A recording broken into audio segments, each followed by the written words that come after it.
Dune's cinematography, which drew on old sci-fi aesthetics and created an atmosphere of grandeur and awe without CGI, has left fans excited to see what the second installment will bring. The first film's camera work was expansive and captivated audiences, leaving them wanting more. This was only the first film in what is arguably one of the biggest space adventures in TV. So let's dive into what Dune Part 2 has in store. First, the cast has grown. Villeneuve, the director of Dune, had a surprise in store for everyone after making the difficult decision to divide the massive story into two parts. Because the previous film ended on a cliffhanger, this seems like the ideal way to continue the story. After some time had passed and numerous rumors had circulated, Villeneuve finally assembled a cast of notable actors to round out the story. Christopher Walken plays Shaddam IV, Emperor of the known universe, and Florence Pugh plays his daughter, Princess Aurelian, who later marries Paul. This is Pugh and Chalamet's second on-screen marriage, after their portrayal of a married couple in Little Women in 2019. Pugh was recently spotted in Italy, dressed as Princess Aurelian, implying that filming has already begun. Pugh is dressed in a gold circlet and a linen shift, and the photograph. Some speculated that this was Princess Aurelian dressed casually while at the palace, or while training to be a Bene Gesserit. Leia Seydoux, on the other hand, joins the cast as Lady Margot Finring, Count Hashimir Finring's wife, and a Bene Gesserit. She is the final newcomer in the group. Lady Margot and her uncast husband intend to exact revenge on the Harkonnens, while actively avoiding any action against the Atreides family. Casting Austin Butler was arguably the most important decision. That's right, Elvis Presley playing Fade Rotha will almost certainly play a significant role in Part 2. In fact, the Harkonnens will play a larger role in Part 2, in which Paul will engage in combat with both Fade Rotha and Baron Vladimir Harkonnen, as well as the unveiling of the House of Atreides. Moving on, Chani will play a larger role. Zendaya fans will rejoice as she plays the character Chani in the film, after Chani was heavily featured in trailers, and Zendaya walked the red carpet as Timothée Chalamet's co-lead. Some fans were disappointed when she was only in the film for 7 minutes, not fully satisfying their thirst, given the long wait. When asked what she was most looking forward to about the sequel, Zendaya joked to the press, "Well, I can be there for longer, which is cool." She then teased and expanded on her role in Part 2, saying, "I want to grow with the characters I play, and with the people I get to learn from." Anyone who has read the book knows that there is a lot to investigate and deal with. What was cool for me, having missed much of the first shoot, was getting to see the movie from a completely new perspective, because I hadn't seen the sets for the majority of the film. Watching it felt like the start of a story. For Zendaya, I will say Part 1 was a promise. Villeneuve said in response to Zendaya's hints about Part 2, "I knew we saw a glimpse of her in Part 1, but she'll play a significant role in Part 2. Timothée Chalamet and Zendaya's desert adventures will be followed. What excites me the most about returning to Arrakis is the opportunity to spend more time with characters. We can expect most of the supporting cast from Part 1 to return for Part 2, including Josh Brolin and Gurney Halleck, who, as fans of the book will recall, escapes and joins a band of spice smugglers before reuniting with Paul. Following that, Hans Zimmer's reappearance. Fans rejoiced at Hans' return because it was the legendary composer who gave Part 1 such a distinct sound. Zimmer is already hard at work with parts on the way. I know the score's structure over Parts 1 and 2 because I see it as one, Zimmer explained to Inverse. As I've already sketched out the shapes for Part 1 in my head, I just texted Denny yesterday saying I had all these crazy ideas for the next one. Nobody has really considered a solid musical way of breaking out the story. But first, I should tell Denny about my crazy ideas. Villeneuve has promised to film one of the book's most iconic scenes, in which Paul must master the art of worm riding in order to become a Fremen leader. Villeneuve told Games Radar, "It'll be one of the most exciting and challenging scenes I've ever had to direct. I know exactly how to do it," he continued. The first part of our approach to sandworm riding is similar to evocation. They can be seen riding in the distance. However, the potential for worm riding is enormous. We did tests for him while we were filming the first film. There are some shots that I didn't include in the film, but it's too thrilling. Next up, Sohaila Yacob has been added to the cast. This appears to have gotten even hotter with the recent induction of Sohaila Yacob. This occurred on July 14th when she joined the Warner Brothers cast. Yacob was most recently seen in Gaspar Noé's Climax. She has also appeared in Yassine Nias' Debagitages and Anais Volpes' The Braves, both of which were selected for the Cannes Film Festival. She also appeared in Philippe Garrel's The Salt of Tears, which had its world premiere at the Berlinale. She starred in the high-profile drama series Les Savages, directed by Rebecca Zlotowski, and the epic war series No Man's Land, directed by Odette Ruskin for Arte Hulu. Friedekin's squad leader, Shishikli, is expected to be played by her. Up next, Johan Renck, the director of Chernobyl, will direct the Dune prequel series. With a budget of $165 million,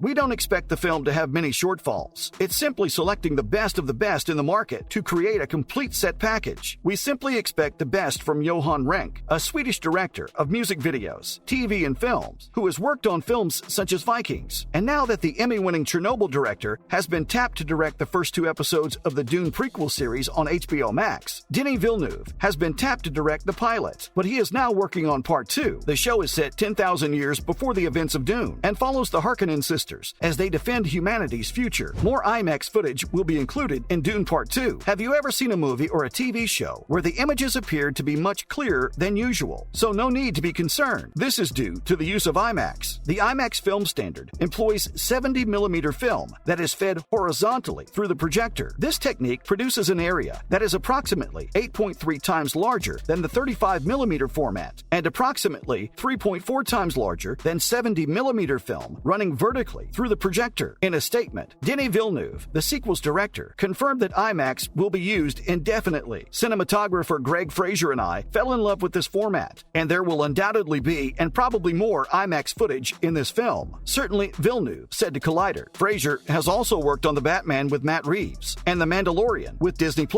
Shooting will begin by the end of summer in 2022. When filming a movie or making a film debut, directors are known to pick the exact time of year. Denis Villeneuve discussed the status of Dune Part 2 and teased plot details for the sequel, which is set to begin production by the end of the summer in 2022. I'd say it's mostly design, Villeneuve said of the next installment, which will star Timothée Chalamet, Rebecca Ferguson, Zendaya, Javier Bardem, Dave Bautista, and Stellan Skarsgård. The fact that this is the first time I've visited the universe helps us right now, so I'm still working with the same team. Everyone knows what to do and what the outcome will be. The next film will be more difficult, but we are confident that we are progressing, and the screenplay has been completed, so I'm confident. Frankly, the only big unknown for me right now is the pandemic, Villeneuve added. Finally, we have more on Harkonnen residents. When viewed in retrospect, the sleazy Baron Vladimir Harkonnen, portrayed by Stellan Skarsgård in Dune Part 1, almost single-handedly stole the show by staging a coup against the House of Atreides from his shadowy lair. Villeneuve has stated that we should anticipate seeing a great deal more of the House of Harkonnen this time around. This comes after Part 1 provided us with a substantial amount of information concerning the Atreides. Recently, Mr. Villeneuve was quoted as saying, "In the second one, I want to have more flexibility, and it will be possible to go a little deeper into some of those details." That's all for now, guys. I hope you enjoyed the program. Don't forget to hit the like button and subscribe to the channel to see more videos